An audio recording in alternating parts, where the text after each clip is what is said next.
Я вырос в творческой семье. Мой дедушка художник, а мама по профессии это инженер, и она очень тоже творческая личность. Меня направила мама в этом году. Ну, я зимой заинтересовался свечами, и мы с мамой купили набор для свечеварения. И вот это начался мой творческий путь в свечах. А так до этого я занимался различным творчеством, художественной, рисованием, лепкой. Лепкой это с пластилина мое личное это занятие, где я еще выдумал разные истории. Что тебе это дает? И вот как вообще получилось первое знакомство, как случилось первое знакомство вот со свечами, с свечеварением, или как это правильно Ну да, называется? свечеварением. Да, как этот процесс зарождался? Процесс Помнишь зарождал. пример, вот, который вот где-то ты увидел, где-то что-то услышал, и вот пошел процесс? Я увидел это на ютубе, когда знаете, эти короткие, ну, шортс. В шортсах увидел свечи, как это зажигаются, их делают в быстрой перемотке. И мне они понравились, эти видосики. Я решил также сделать. Я хотел заняться блогерством, это уже многие из попыток. Ну, так еще блогерством еще не занялся. Я всегда хотел начать, можно сказать, что-то типа бизнеса.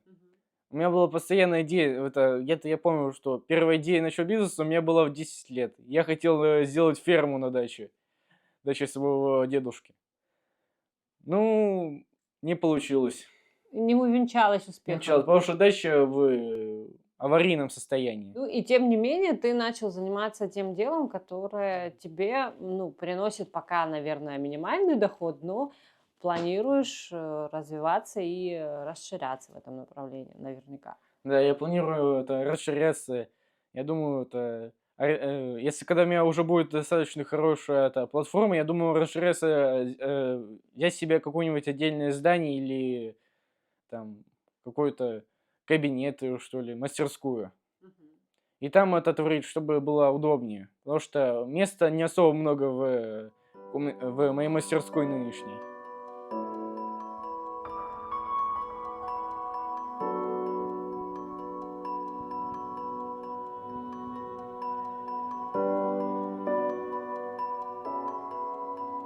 Я приехал сюда, в Абхазию, из-за того, что один из стоматолог еще в детстве мне криво сделал операцию на молочный зуб.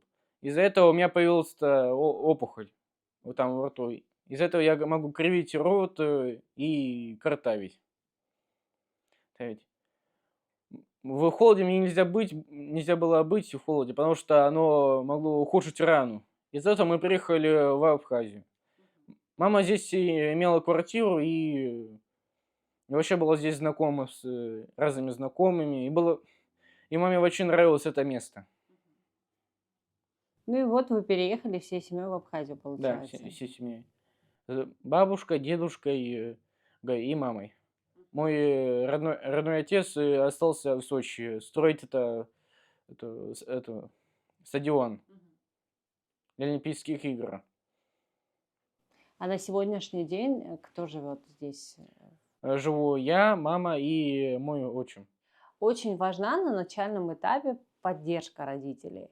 В этом плане, насколько мне известно, тебя очень поддерживает мама, тебя поддерживает отчим, он даже скупает твои первые работы, вкладывается, так скажем.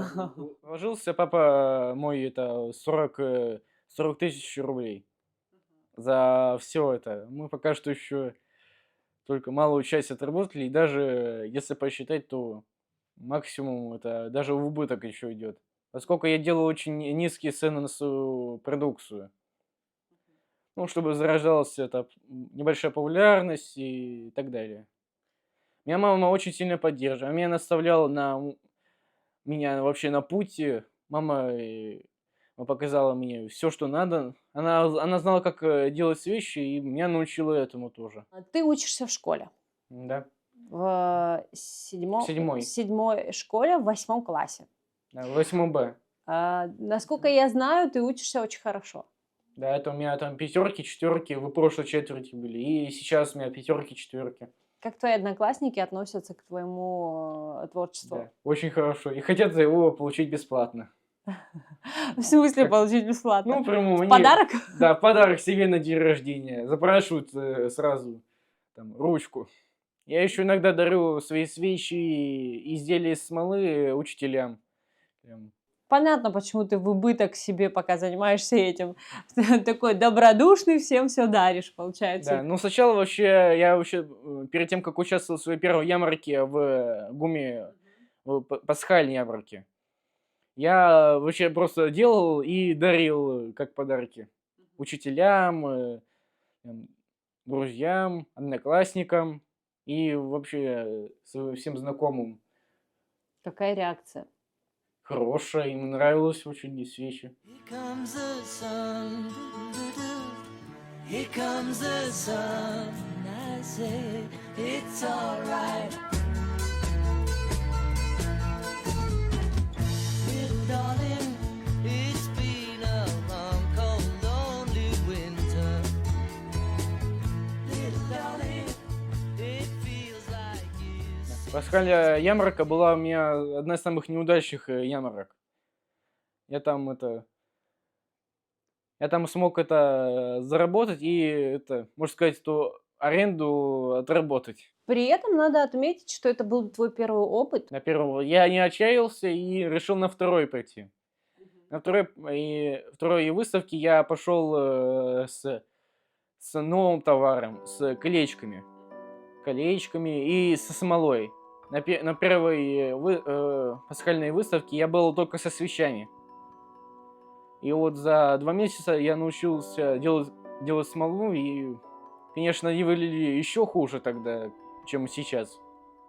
Как я поняла, из-за неудачного первого опыта ты решил сразу переформатироваться. Переформатироваться и добавить новое. Еще один навык приобрел. Да, приобрел. Но мне кажется, работать со смолой еще сложнее. Да, я вообще хотел изначально делать свечи, бетонные свечи такие, которые популярны там на Озоне, на Валбересе. Эти бетонные свечи, я смотрел там видосики тоже. Я хотел сделать бетонные. Но мне не хотелось покупать бетон, это все делать. Поэтому я решил со смолой делать.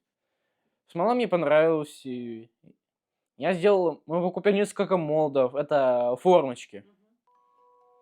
И так у меня появились колечки, такие, мои подставочки вот там.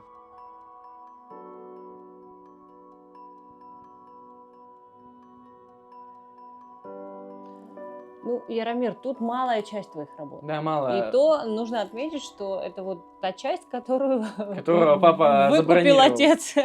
Ну Да. да, здесь не все, которые выкупил, но большинство. Да, часть забронирована, часть выкуплена. Это к тому, чтобы, ну, как бы это все осталось дома. Да, осталось дома. Наверняка. Это тоже твое Да, изделие. изделие, да. Это у меня одна из самых первых свечей, которая сохранилась с пасхальной ярмарки. А вот мне Да. интересно просто понять, материалы ты закупаешь, то есть вот Да. это дерево, оно Да. отдельно закупается, потом отдельно варится сама Сама свеча, да. потом она заливается в Заливается. форму. Ну, тут же есть тоже свои нюансы и секреты. Да, есть секреты. Во-первых, нужно знать дозировку ароматизаторов и иногда еще красителей. Потому что если слишком мало добавить, то запах будет очень слабым. А пересилить, то будет слишком душный запах и невыносимо будет находиться в помещении.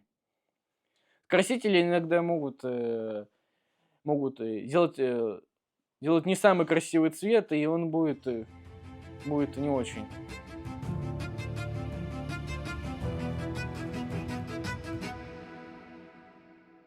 Давайте пройдем в мастерскую теперь. Я с удовольствием, Ярик, проходи, ты хозяин, проходи. Это такое пространство, которое тебе родители выделили Да, выделили. Да, для это у нас, мастерской. У нас комната была раньше кладовой, и теперь превратилась в мою мастерскую. Она такая весьма интересная, я тебе скажу. Тут не только смолу и свечи можно встретить, но и всякого рода подсветки и Подсветки, прочее. да. Тебе эта тема тоже интересна? Да, мне насколько? интересно. Я хотел делать неоновые, ну, вот эти неоновые надписи, которые, неоновые таблички после свечей. Но у нас ленты остались, а это оказалось более сложнее, чем я думал. Ничего, у тебя вся жизнь впереди, ты обязательно придешь и к этому тоже.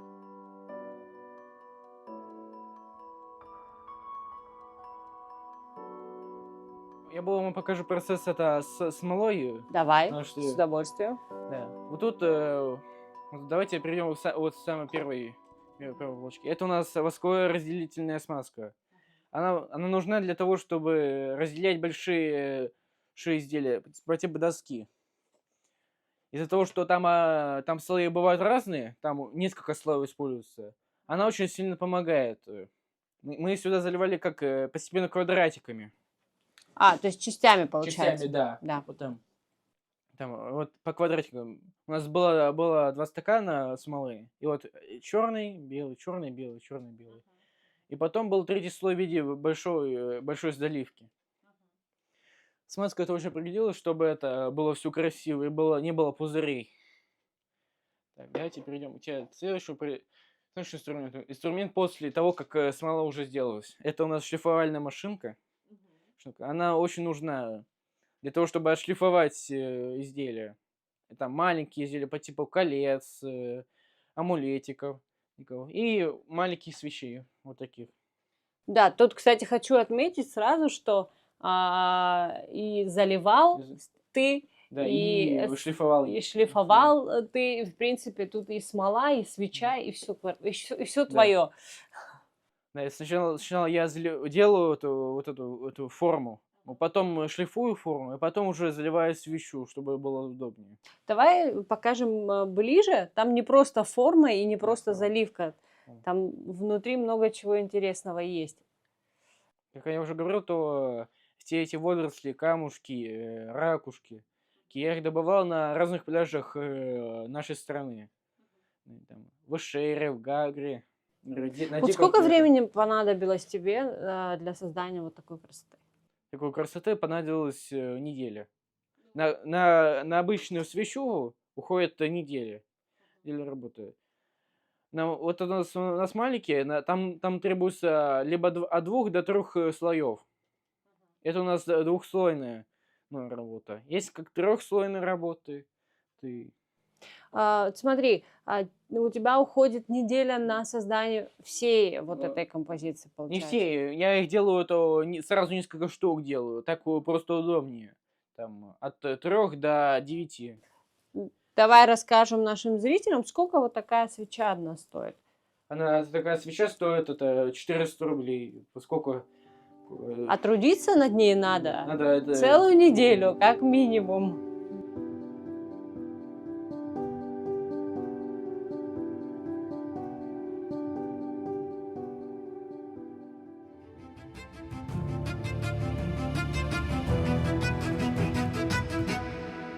Я вам покажу, как делаются тарелочки. Красивая тарелочка, чтобы поставить там себе на стол или даже повесить. Для этого нам нужны пару стаканчиков. Вот, большой стакан для размешивания. Нам нужна палочка. И теперь заливаем смолу. Нам нужно еще весы.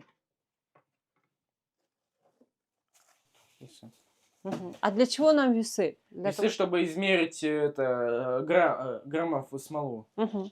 Насколько это важно, вот именно следовать Это одна из самых правилам важных граммовки?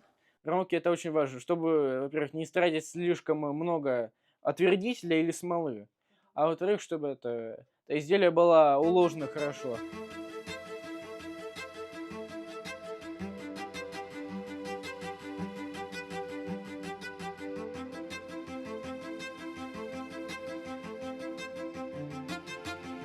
Песочком мы как бы делаем вот нижний слой.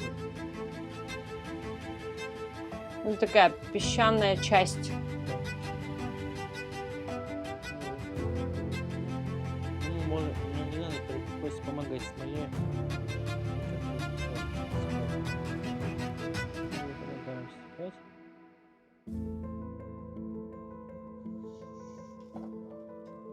Такой уже перевес идет.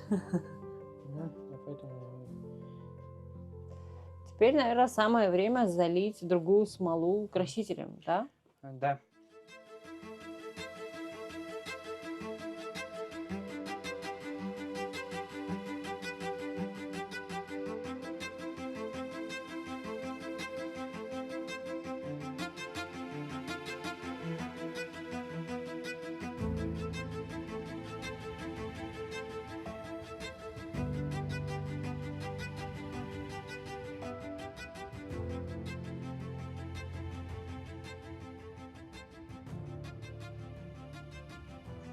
Видите, у нас получилось такое абстрактное море. Да, Немножко конечно, оно еще странно. не добито до Да, конца. оно потому- еще потом еще развиться и будет еще по-другому выглядеть. Да, я просто хочу показать в качестве наглядного примера нашим зрителям. Ну, это, конечно, не совсем такое, это такая работа один в один. В принципе, один в один и никогда не получается. Но по стилю это будет вот похоже на вот Да. эту вот Потому работу. что оно еще будет вот так, оно не будет выглядеть так, как и сейчас. Оно еще растечется, будет еще растекаться. Да, тут еще будет белый слой, и Бел- плюс это все должно высохнуть. Э, Высыхает несколько дней, по словам мастера. Вот. А после этого еще покрывается, Как раз еще дополнительным слоем. да, дополнительным слоем. В общем, это такая супер трудоемкая работа, честно говоря, на которую требуется много сил, терпения, нервов. Мы сейчас добавим с палочки. Оно восстанавливается. Вот, вот так, вот так. Так, так, так, так. Да, мы теперь можем еще добавить камушков. Хорошо, мы добавим ракушки вот сюда. Так, такая ракушка большая. Кусочек.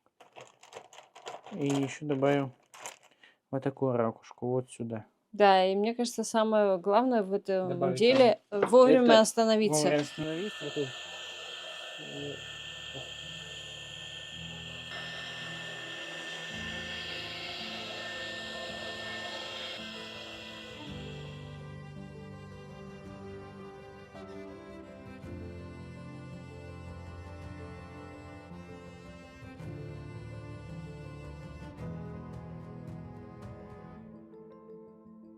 Яромир, ты совсем юный пока, 8 класс, так Да. ведь?